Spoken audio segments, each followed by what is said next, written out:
প্রবাসে টুকিটাকির আরও একটা পর্বে স্বাগত নিউ জার্সি আমেরিকা থেকে। যেহেতু আগামীকাল আমাদের নতুন প্রেসিডেন্ট শপথ নেবে, সেই জন্য অনেকেই আমাকে অনুরোধ করেছিলেন যে দাদা এই নিয়ে একটু বলুন, ইউএস গভর্নমেন্টের স্ট্রাকচারটা কী, প্রেসিডেন্সিয়াল ইলেকশন কীভাবে হয়, ইলেকশনের প্রসেসটা কীরকম, কীভাবেই বা এই পুরো ব্যাপারটা ঘটে।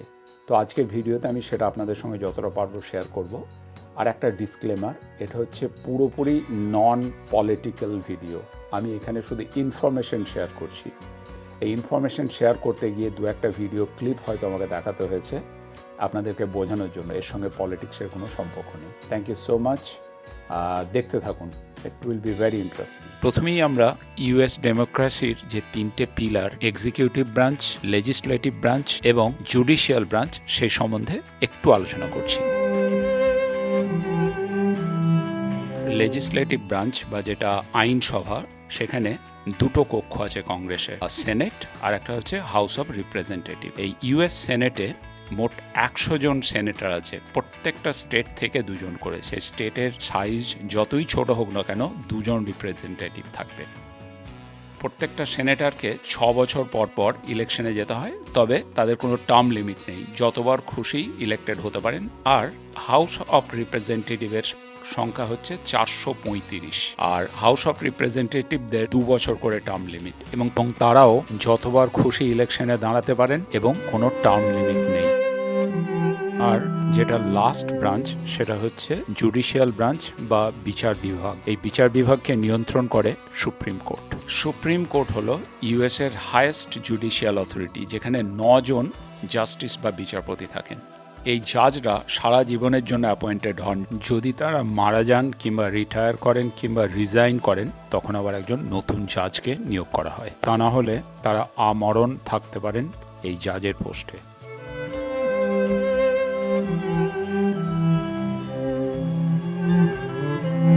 আর সর্বশেষ ব্রাঞ্চ হচ্ছে এক্সিকিউটিভ ব্রাঞ্চ, যেটা হেডেড বাই প্রেসিডেন্ট। এখন পর্যন্ত আমেরিকাতে 46 জন প্রেসিডেন্ট হয়েছে, আর আগামীকাল যে নতুন প্রেসিডেন্ট শপথ নেবেন তিনি হচ্ছেন 47তম প্রেসিডেন্ট। অফকোর্স প্রেসিডেন্ট হচ্ছে হেড অফ দ্য স্টেট, বলা যেতে পারে chief executive of the country. সে সব কিছুই নিয়ন্ত্রণ করে। আর অন্যান্য যে ব্রাঞ্চগুলো আছে সেগুলো চেকস অ্যান্ড ব্যালেন্স করতে থাকে, যে খুব বেশি ক্ষমতার অধিকারী কেউ যেন না হয়ে যায়।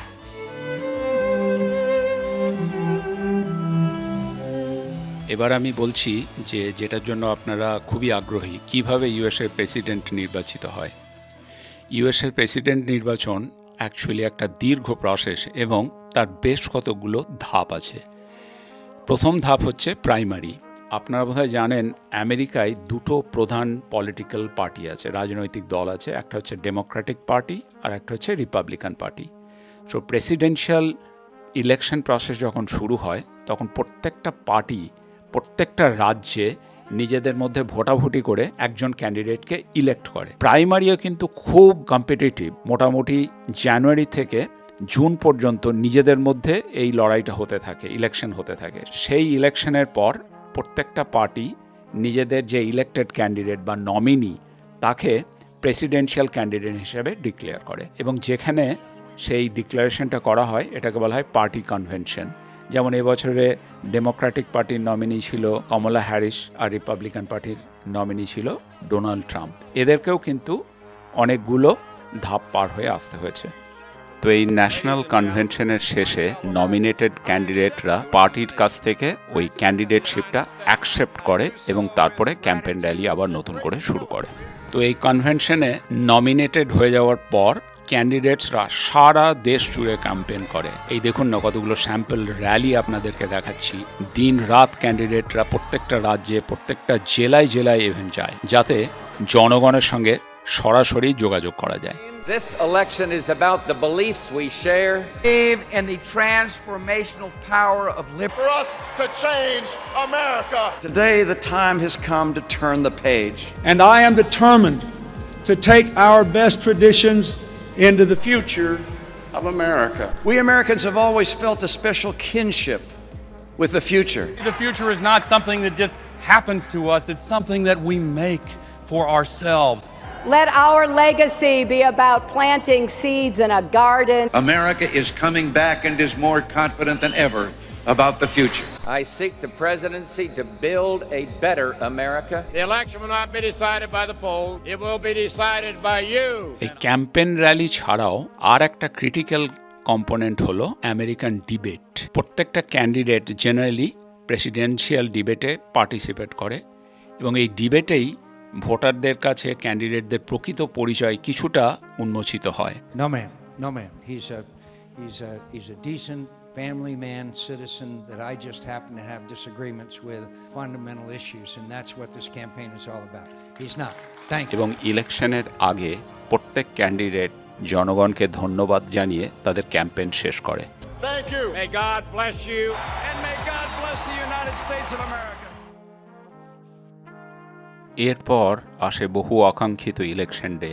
জেনারেলি নভেম্বর মাসের ফার্স্ট মঙ্গলবার ইলেকশন হয়ে থাকে। তো 2024 সালের 5ই নভেম্বর পড়েছিল ইলেকশন ডে এবং 2024 সালেই প্রেসিডেন্সিয়াল ইলেকশনও ছিল। I voted.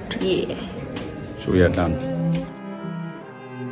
এবং বেশিরভাগ সময়েই কিন্তু ওই ইলেকশনের দিনেই ইলেকশন রেজাল্ট ডিক্লেয়ার হয়ে যায়। তারপরে যা হয়ে থাকে আর কি, যে নতুন প্রেসিডেন্ট সে তার অ্যাডমিনিস্ট্রেশন তৈরি করে এবং ইনঅগারাল বা শপথ নেওয়ার জন্য রেডি হয়। ইলেকশনের রেজাল্ট বেরোনোর প্রায় 3 মাসের মাথায় 20 জানুয়ারি নতুন প্রেসিডেন্ট শপথ নেন। তো আমি আপনাদেরকে এখানে পুরনো প্রেসিডেন্টদের শপথ নেওয়ার কিছু দৃশ্য দেখাচ্ছি। Let me assert my firm belief that the only thing we have to fear is fear itself. I, Dwight D. Eisenhower, do solemnly swear that I will faithfully execute the office of the President of the United States. And so, my fellow Americans, ask not what your country can do for you, ask what you can do for your country. Baines Johnson do solemnly swear that I will faithfully execute the office of the Presidency of the United States. I, Richard Nixon, do solemnly swear that I will faithfully execute the office of President of the United States.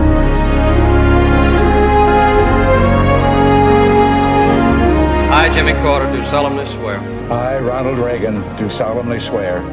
I, George Herbert Walker Bush, will faithfully execute the office of President of the United States. But by the words we speak and the faces we show the world, we force the spring. I, George Walker Bush, do solemnly swear that I will faithfully execute the office of President of the United States. I, Barack Hussein Obama, do solemnly swear. I, Barack Hussein Obama, do solemnly swear that I will faithfully execute the office of President of the United States. Preserve, protect, and defend the Constitution of the United States. The Constitution of the United States. So help you God. So help me God. Congratulations, Mr. President. Fully execute the office of President of the United States. Constitution of the United States. So help you God. So help me God. Congratulations, Mr. President. এই ছিল আমাদের আজকের episode. আশা করছি আপনাদের ভালো লেগেছে। যদি ভালো লেগে থাকে তাহলে একটা লাইক, শেয়ার এবং সাবস্ক্রাইব করবেন। ধন্যবাদ সঙ্গে থাকার জন্য।